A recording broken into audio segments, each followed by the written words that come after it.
Assalamualaikum warahmatullahi wabarakatuh.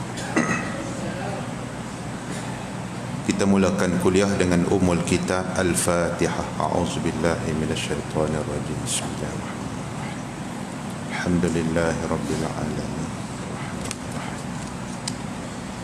Iyyaka na'budu wa iyyaka nasta'in. Ihdinas siratal mustaqim.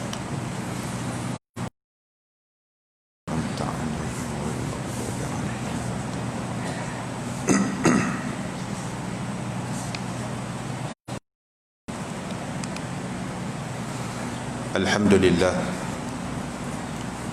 nahmaduhu wa nasta'inuhu wa nastahdihi wa nastaghfiruh wa na'udzu billahi min syururi anfusina wa min sayyiati a'malina. Man yahdihillahu fala mudilla lahu wa man yudlil fala hadiya lahu. Asyhadu an la ilaha illallah wahdahu la syarika lahu wa ashhadu anna sayyidana Muhammadan abduhu wa rasuluh. Allahumma salli wa sallim wa barik ala abdika wa rasulika sayyidina Muhammad wa ala alihi wa ashabihi wa man sara ala nahjihi ila yaumiddin. Amma ba'd. Ayyuhal mu'minun ittaqullah. Usikum wa iyaya bittaqwallah faqad fazal muttaqun. Ya Tuan Kuasa Masjid, Tuan Imam, muslimin dan muslimat, mudah-mudahan dirahmati Allah Subhanahu wa taala. Sebelum kita membaca Bahrul Mazi jilid 14, dalam sebuah hadis an Aisyah ummul mukminin qalat, Sa'altu Rasulullah sallallahu alaihi wasallam 'anil ta'un fa akhbarani annahu 'adzab yab'athuhu Allahu 'ala man yasha'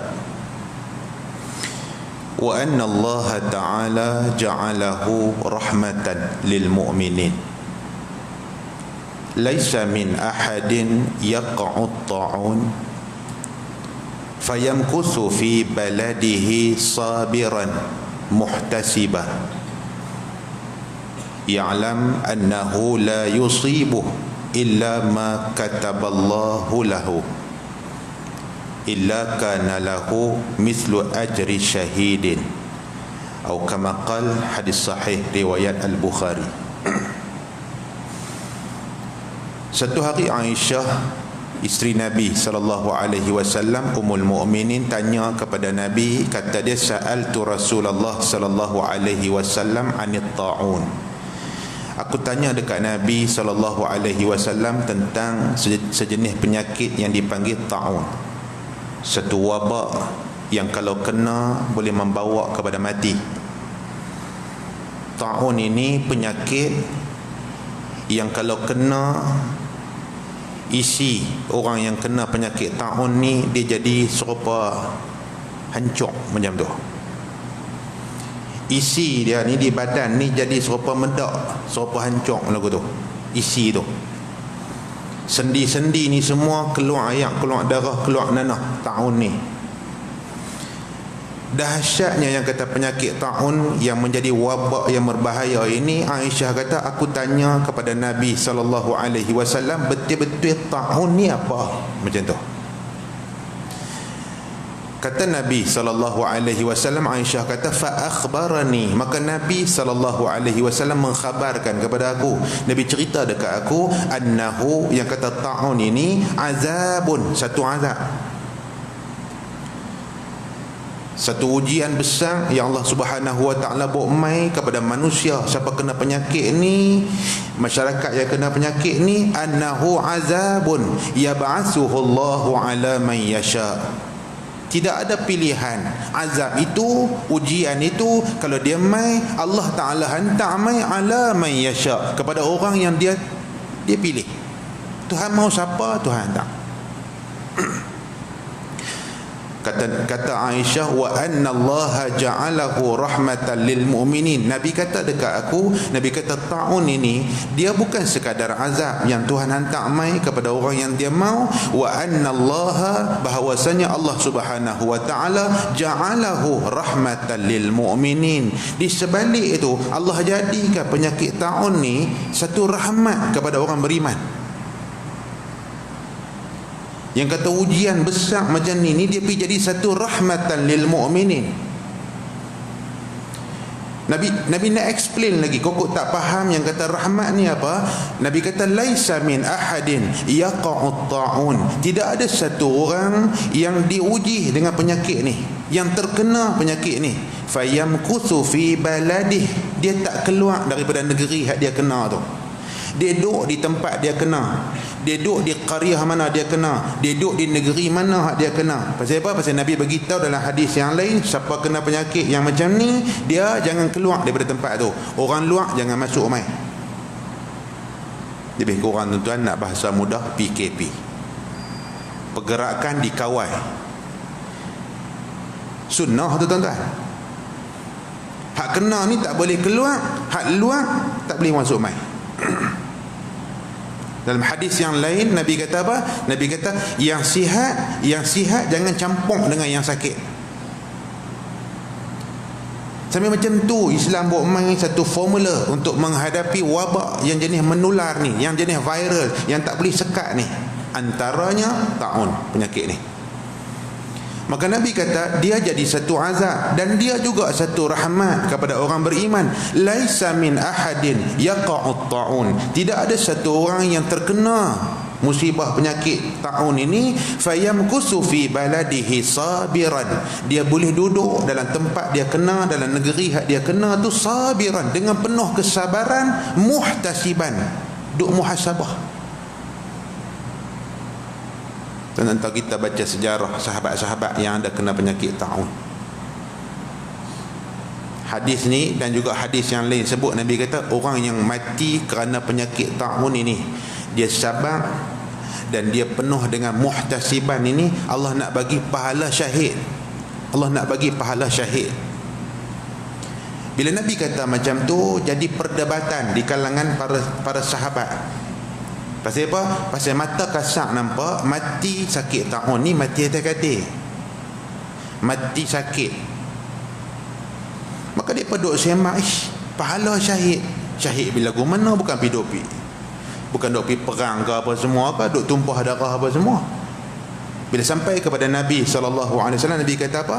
Nabi kata dekat orang yang duk agio ni, Nabi kata pi tengok sahabat yang mati kerana taun ini, pi tengok luka darah yang ada di tubuh dia, luka yang ada di tubuh dia, pi tengok sama macam syahid ke tak sama?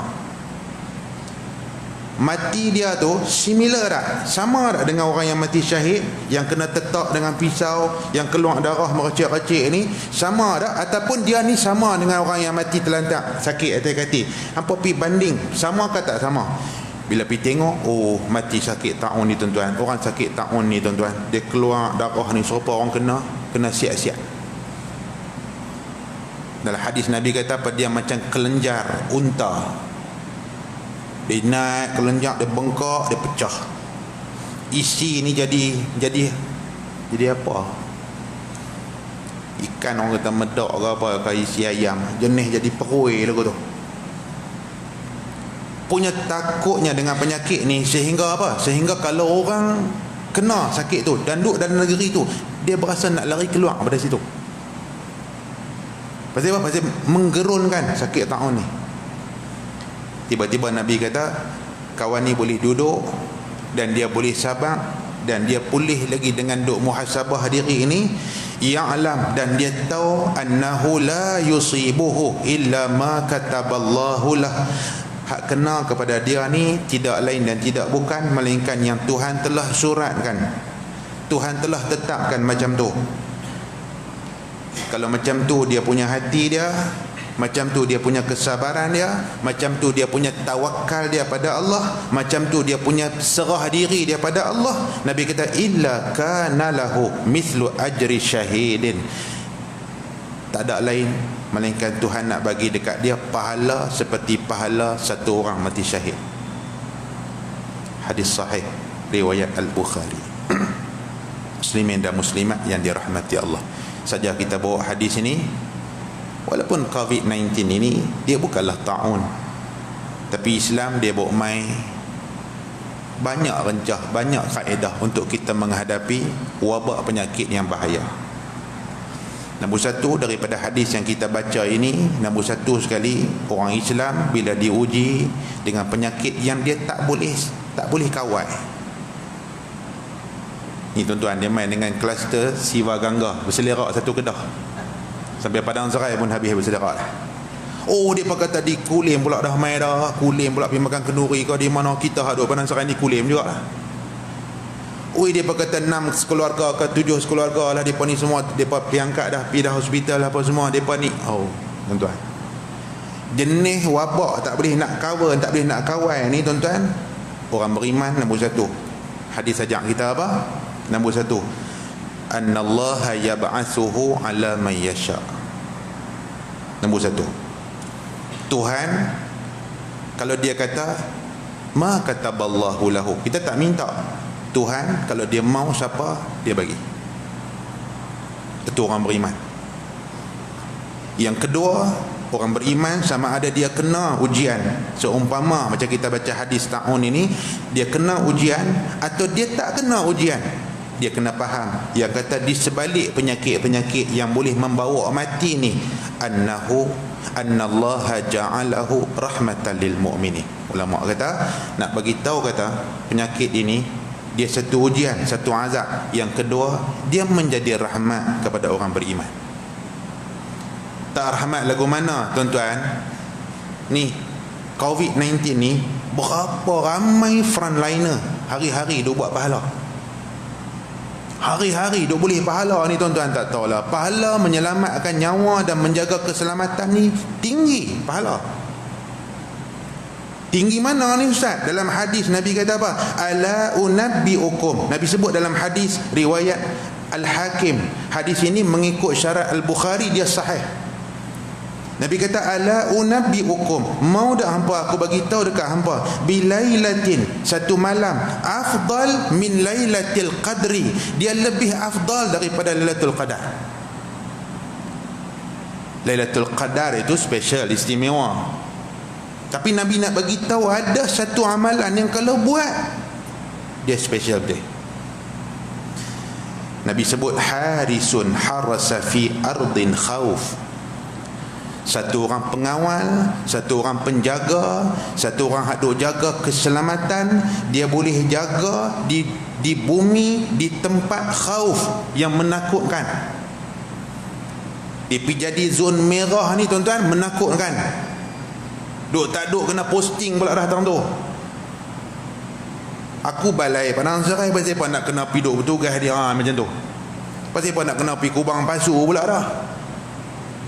Frontliner, dia tak ada pilihan. Dia diminta untuk bertugas, dia kena pergi di situ. Tuan-tuan tengok di sebalik hadis Nabi sebut ni, pahala punya besar ni, orang yang menjaga keselamatan nyawa, keselamatan awam ni semua ni, dia satu harisun, seumpama satu orang yang duk kawai, harasa, duk kawai fi ardi khauf, di bumi yang menakutkan. Samalah macam tentera masuk hutan lah, komunis lah apa semua ni, satu tempat yang menakutkan, boleh mati.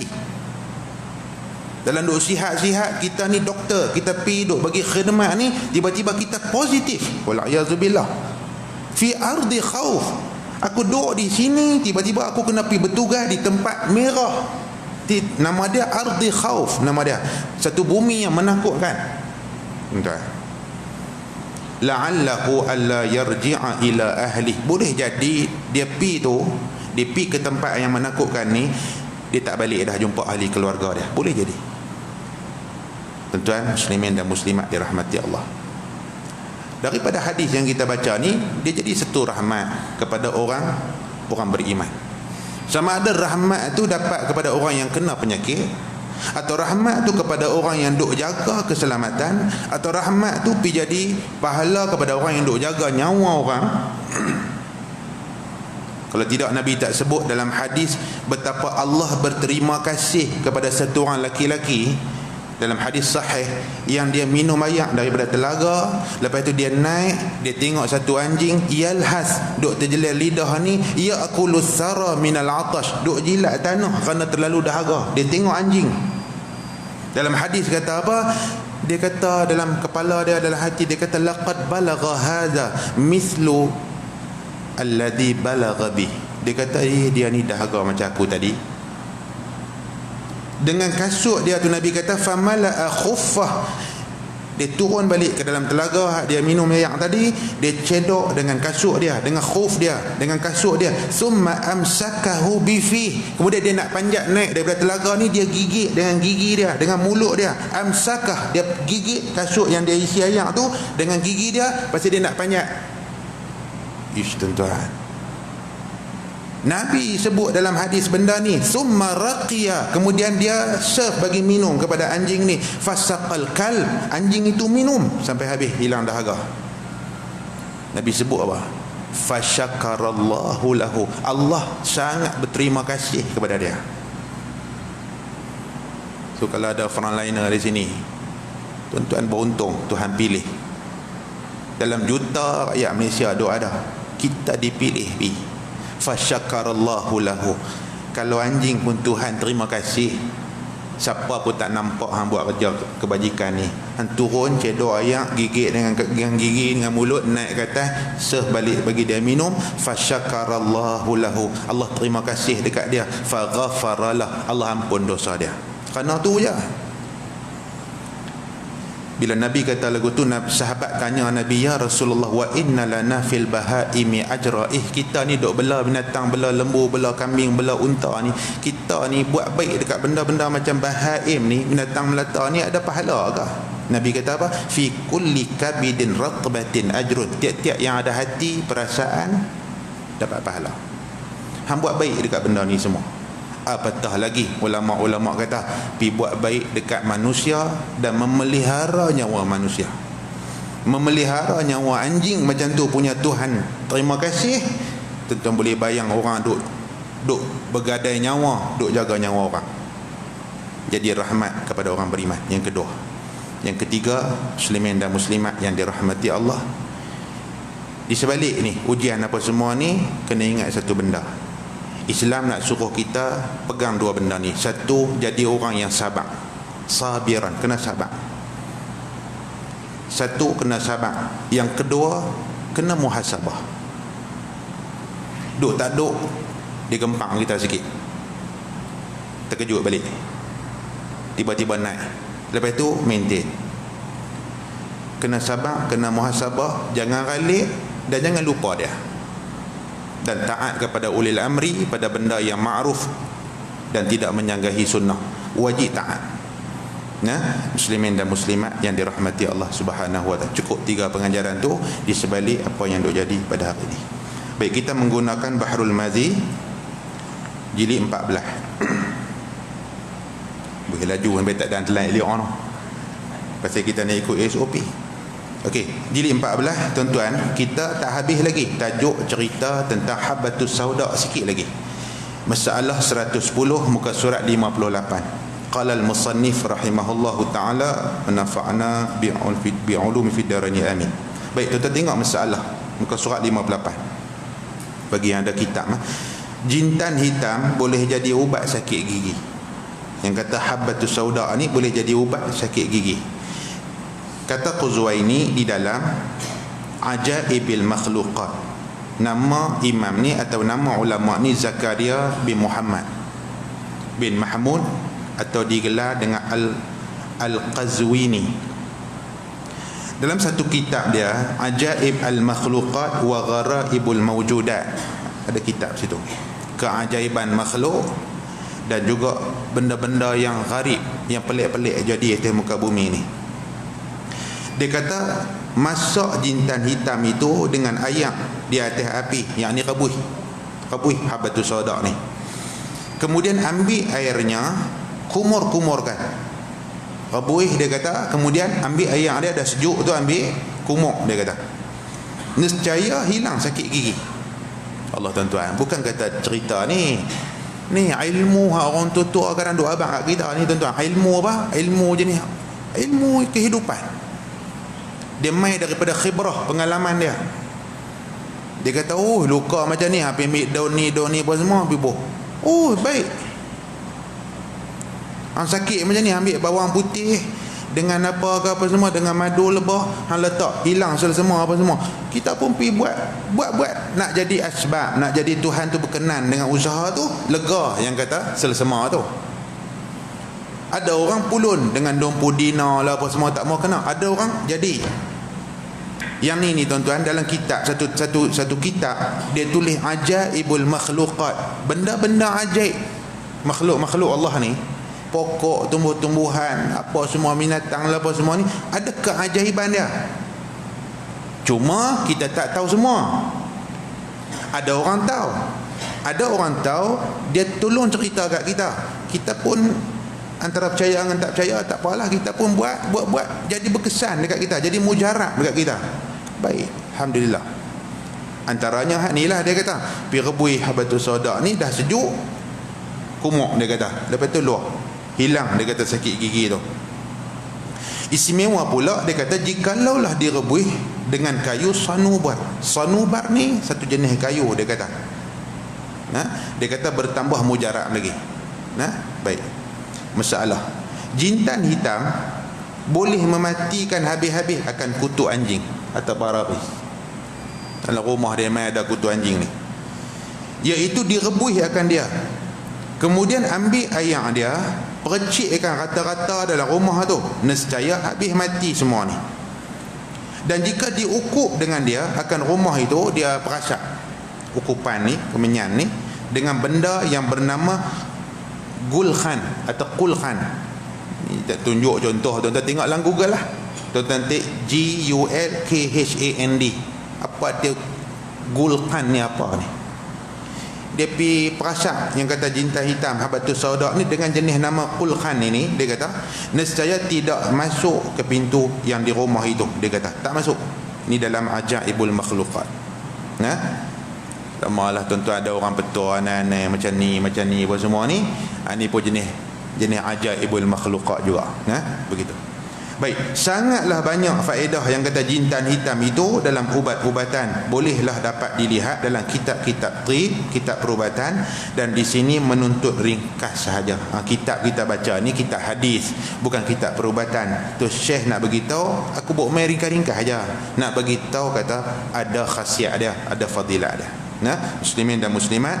Baik, habis dah kita tajuk tu. Kita masuk tajuk yang kita nak baca malam ni, bab majaa fi syurbi abwabil ibil, abwalil ibil, iaitu bab yang telah datang ia pada menyatakan minum kencing unta bagi ubat setengah-setengah penyakit. Dia panggil abwabul ibil. Abwalul ibil ni maksud dia apa? Ayat kencing unta. Ayat kencing unta itu boleh tak diambil untuk minum sebagai tujuan perubatan? Saya kita akan tengok perbahasan dia. Ketahuilah kiranya ya saudaraku, air kencing unta itu harus diminum akan dia apabila ada ia dibuatkan ubat. Ini dia punya kesimpulan umum Syekh dia buat. Ini style penulisan dia. Ada setengah bab dia buat main perincian dulu, hujung baru buat kesimpulan. Ini dia panggil metodologi, bahasalah, kaedah dia tulis. Oleh kerana Syekh Idris Al-Marbawi dia menulis kitab hadis dan dia bukan menulis kitab perubatan, nak perinci betul-betul panjang. Jadi dia buat kesimpulan siap-siap sebelum kita nak baca hadis yang panjang dan khilaf di kalangan ulama dalam memahami hadis kencing unta ni. Dia kata apa? Ayat kencing unta itu di sisi sebahagian ulama harus diminum bila diniatkan untuk buat ubat, bukan saja-saja pergi duk minum, bukan. Baik. Bermula dalil, baru dia mai. Bermula dalil atas harus meminumnya kerana ubat itu, kerana kencing unta itu dijadikan ubat, ialah sebagai hadis yang dikeluarkan oleh Abu Isa At-Tirmizi dengan katanya. Tuan-tuan baca ni sekali dengan balik lagi. Sekali baca sekerat balik, duk pergi cari kencing unta minum. Baca lagi kena bagi habis. Saya nak pederah agak lagi habis 15 minit. Kita malam ni kira laju Formula 1. Yang nak bagi habis tajuk ni. Baik. Hadis dia an Anas ibni Malik radhiyallahu anhu anna nasan min Urainah qadimul Madinah fajtawauha atau kama qala. Diriwayatkan daripada seorang sahabat bagi Nabi sallallahu alaihi wasallam namanya Anas bin Malik radhiyallahu anhu, bahawasanya beberapa orang Badui daripada satu kabilah yang bernama Urainah datang mereka itu ke negeri Madinah dengan lapangnya. Depa ni Arab Badui daripada Urainah ni, depa ni mai dengan lapang begitu. Minta makan pada Nabi sallallahu alaihi wasallam. Maka Nabi pun memberi makan akan mereka itu dan ditidurkan di tepi masjid Madinah itu. Mai pun Arab Badui tuan-tuan. Habis Nabi jamu makan apa semua. So Nabi bagi depa, Nabi izinkan depa tidur di pinggir Masjid Nabawi tu, di anjung tu. Baik. Maka ditidur di situ.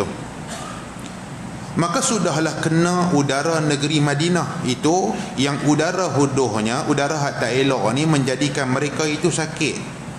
Dalam hadis yang lain disebut kulit depa ni jadi kuning. Bila depa tidur di tepi masjid ni, duk kena udara luar siang malam apa semua ni, ada udara tak elok ni mai jadi nak demam, jadi tak sihat depa ni. Kulit ni jadi asfar, jadi kuning, kekuning-kuningan. Bukan takat tu, dan perut depa kembung. Depa jadi sakit perut. Bukan kerana makan, tapi kerana udara Madinah tu tak sesuai dekat depa. Macam tu. Baik, maka jadi sakit depa ni. Maka mereka itu pun mengadukan sakitnya. Bila sakit pergi mengadu dekat Nabi sallallahu alaihi wasallam. Bila dilihat Nabi akan mereka itu demikian itu, berikhtiarlah ia mau memberi segak dan sihatnya. Bila depa mahabang kata tak sihat, tunjuk warna kulit pun kuning kekuningan macam tu kena penyakit kuning pula dah. Jaundice ni pun waktu kecil apa semua ni, tetapi jadi lagu demam kuning ke apa ni. Nabi nak ikhtiar supaya baik. Maka dalam hadis kata faba'athahum Rasulullah sallallahu alaihi wasallam fi ibilis sadaqah wa qala ishrabu min albaniha wa abwaliha atau kama qala. Maka diutus akan mereka itu oleh Rasulullah sallallahu alaihi wasallam pada unta zakat yang dihantar orang kepada Nabi sallallahu alaihi wasallam, dan unta-unta itu ada dipeliharakan jauh dari Madinah itu. Nabi kata kat depa, hampa pi satu tempat ni di pinggir Madinah sana. Di sana ada unta, dia panggil unta sedekah, unta zakat ni, pi ke sana. Pi buat apa?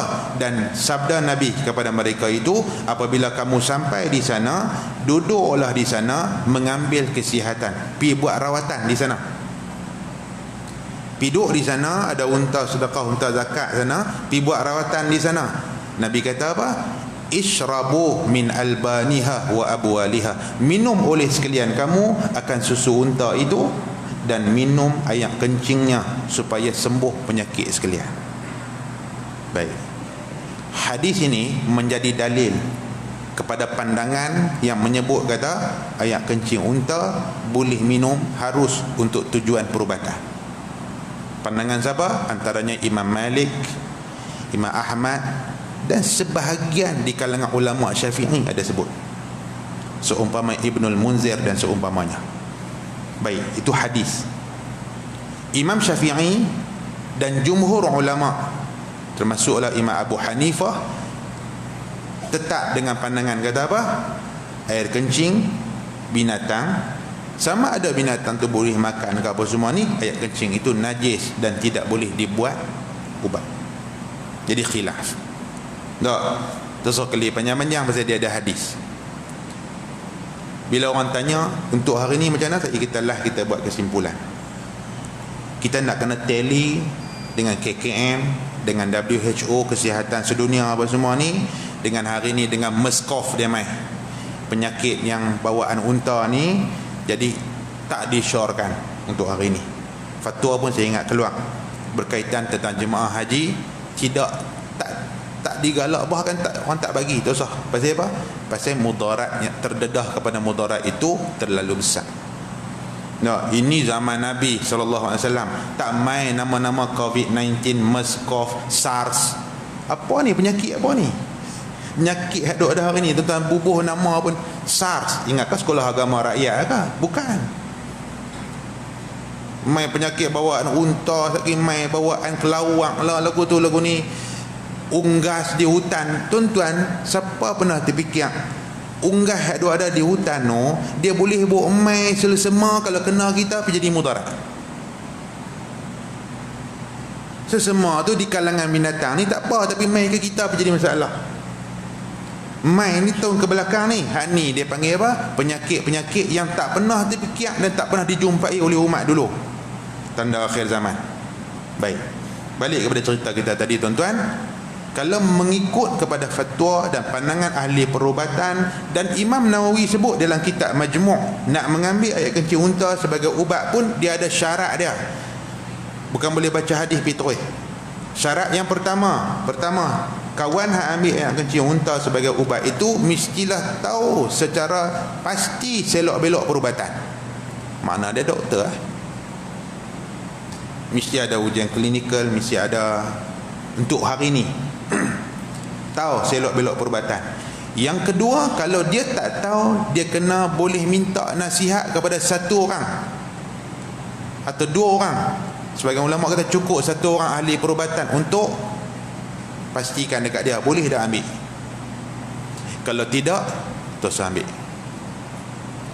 Betul dalam hadis ada sebut, tetapi Imam Nawawi sebut dalam kitab Majmu' ada syarat dia untuk menggunakan yang dipanggil air kencing unta ini untuk tujuan perubatan. Adapun Nabi SAW, Rasul kekasih Allah, setiap ucapan dan tindakan Nabi dengan panduan wahyu. Ketika itu Nabi suruh Arab Badui Urainah ni pergi minum air kencing unta sedekah ni. Sudah pasti Nabi tahu kata yang tu boleh mengubat penyakit ni. Begitu. Nah, baik. Muslimin dan muslimat yang dirahmati Allah. Kata Abu Isa, dan pada bab ini ada riwayat daripada Ibnu Abbas. Katanya lagi, bermula ini hadis hasan lagi sahih. Hadis sahih, hadis kuat. Baik, masalah ayat kencing unta itu adakah suci dia? Dia main hukum. Bila dah Nabi bagi dia minum, adakah ayat kencing unta ni dia najis ke yang boleh dibuat ubat, ataupun dia suci? Nak tahu hukum dia. Kata Qastalani, dan telah mengambil hujah orang yang mengatakan suci air kencing unta itu dengan nas hadis, seperti dalam hadis pada masalah 112 dan menyuruh Nabi minum akan dia. Ulama yang mengatakan dia suci mengambil hadis ni sebagai nas, sebagai dalil. Maka diqiaskan atasnya akan suci ayat kencing segala binatang yang dimakan dagingnya. Sehingga ada pandangan kata apa? Lembu. Tuan tak pergi jangan duk pergi buat pita dah ayat kencing hari. Dia kata puak ni minit kencing lembu pula dah. Kan? Ni dia kata baca ni. Baik, nanti saya tak habis lagi. Binatang yang dimakan dagingnya, maka ialah qaul Imam Malik dan Ahmad dan Muhammad bin Al-Hasan daripada Abi Hanifah. Ini ulama mazhab Hanafi, tapi Imam Abu Hanifah dah kata lagu tu. Imam Abu Hanifah sama dengan Imam Syafi'i, jumhur. Dan Ibnu Khuzaimah dan Ibnu Al-Munzir dan Ibnu Hibban dan Al-Astakhri dan Ruyani daripada Syafi'i. Ibnu Al-Munzir, Ar-Ruyani, ulama mazhab Syafi'i. Dan ialah qaul Asy-Sya'bi dan Atha dan An-Nakhai dan Az-Zuhri dan Ibnu Sirin dan Ats-Tsauri. Ini ulama yang kata apa? Yang kata ia suci. Dan telah mengambil hujjah Ibnul Munzir dan dengan bahawasanya tidak diingkar oleh ahli ilm akan orang-orang berjual tahi kambing dalam pasar mereka itu dan memakai orang dahulu dan sekarang akan air kencing unta itu pada jadi ubatnya. Itulah yang menunjukkan atas suci kedua-duanya. Nah, abang kata apa? Ada pandangan yang macam ni, pandangan ulama-ulama kita, iaitu air kencing unta itu suci pada pandangan ulama. Kerana hadis Nabi suruh minum, takkan Nabi nak suruh minum benda yang tidak suci. So itu pandangan. Okey, kita baca lagi. Masalah dia kata, ayak kencing unta dan lainnya itu semuanya najis. Ini pandangan dalam mazhab Syafi'i dan jumhur ulama, majority. Ayak kencing unta dan semua ayak kencing binatang yang boleh makan pun, tak kira ayak kencing rabau, ayak kencing lembu, ayak kencing apa yang kita boleh makan, ayak kencing kambing, semua itu najis. Kata Qasqalani dalam Irsyadus Sari, dan telah berjalan Imam Syafi'i dan Abu Hanifah, Imam mazhab Hanafi, dan jumhur kepada bahawasanya air kencing semuanya najis, melainkan barang yang dimaafkan daripadanya. Semua jenis air kencing, tak kira lah binatang apapun, termasuklah air kencing manusia sekalipun, semua najis, kecuali yang dimaafkan daripadanya. Okey, ada kecuali. Dan telah ditakwil mereka itu akan hadis dalam masalah 112. Macam mana kita nak settlekan hadis ni menurut pandangan Imam Syafi'i, Imam Abu Hanifah dan juga jumhur ulama? Macam mana kita nak selesaikan hadis yang Nabi suruh minum ni? Ini penting ni. Dan telah ditakwil mereka itu, maksud apa? Tidak faham zahir. Ditakwil maksud dia tak faham zahir hadis Nabi suruh pergi minum. Ditakwil mereka itu akan hadis masalah 112 itu harus meminumnya kerana buat ubat saja. Dia tak ada kait dikiaskan dengan ayak kencing lembu atau unta atau kambing, tak ada kait dengan kata dia suci, tak ada.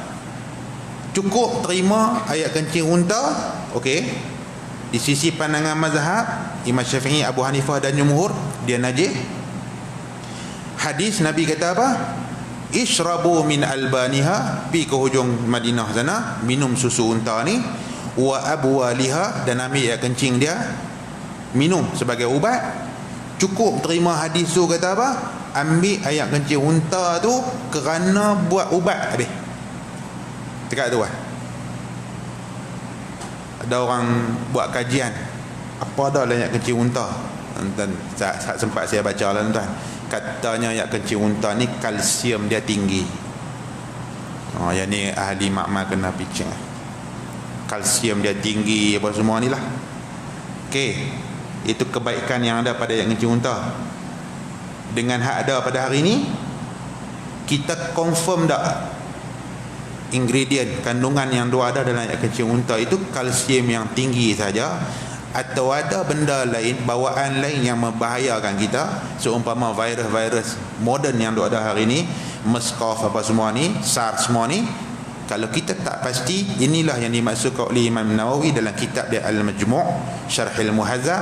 Dia kata syarat nak guna ayat kencing unta sebagai ubat ialah kawan yang nak ambil itu tahu detail selok belok perubatan.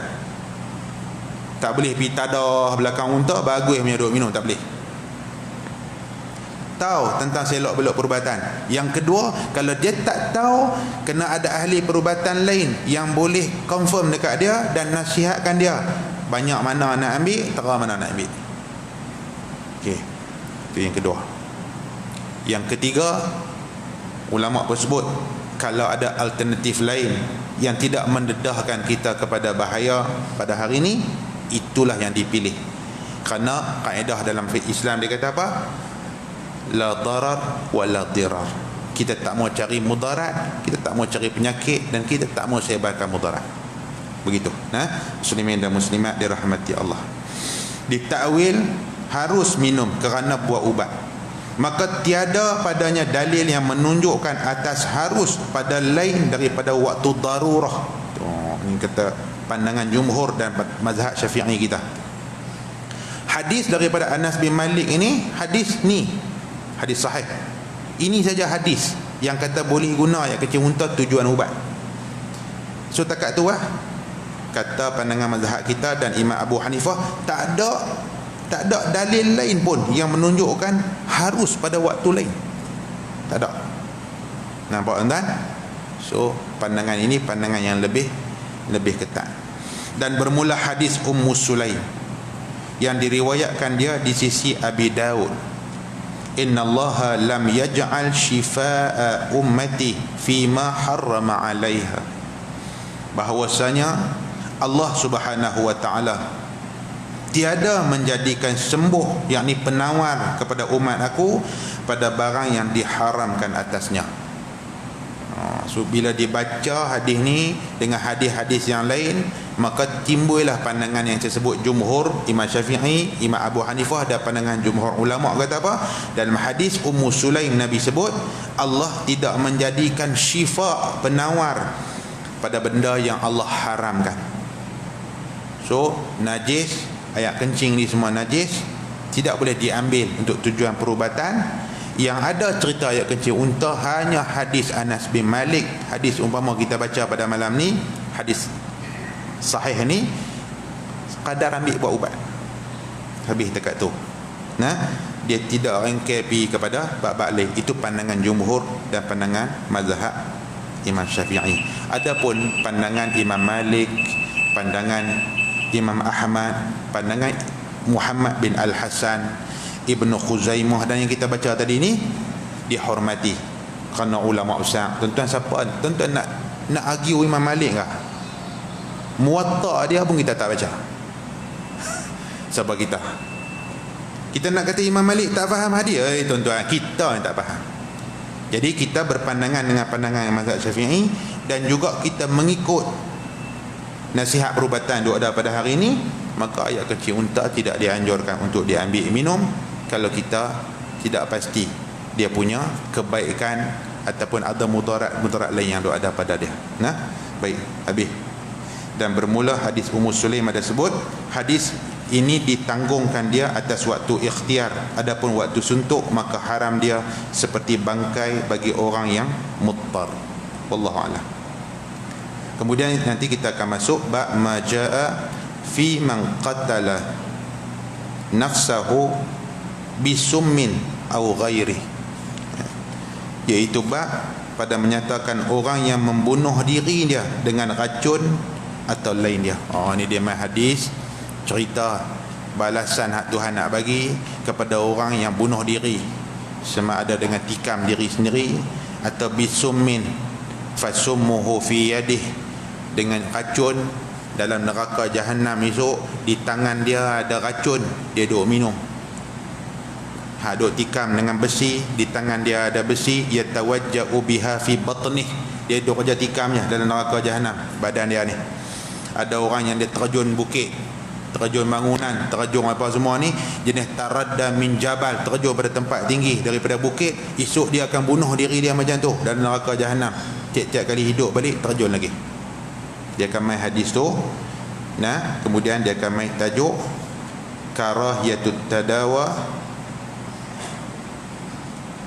makruh berubat dengan benda yang muskir, benda yang mabuk. Ambil arak untuk baik demam ke apa semua ni. Nah, di makruh bermaksud di sini ialah tegah haram pada berubat dengan benda yang memabukkan. Nah, wallahu a'lam. Yang baik itu daripada Allah, salah silap kasar bahasa saya minta ampun daripada Allah, saya minta maaf daripada tuan-tuan. Allahumma salli ala sayyidina Muhammadin fil awwalin wal akhirin wa sallim radhiyallahu tabaraka wa ta'ala an sadatina wa ashabi sayyidina rasulillahi ajma'in. Radina billahi rabba wa bil islami dina wa bi Muhammadin nabiyyan wa rasulah. Allahumma ja'al jam'ana hadha jam'an marhuma wa tafarruqana min ba'dihi tafarruqan ma'suma. Allahumma anfa'na bima 'allamtana wa zidna 'ilma wa sallallahu ala sayyidina Muhammad wa ala alihi wa sahbihi ajma'in walhamdulillahi rabbil alamin.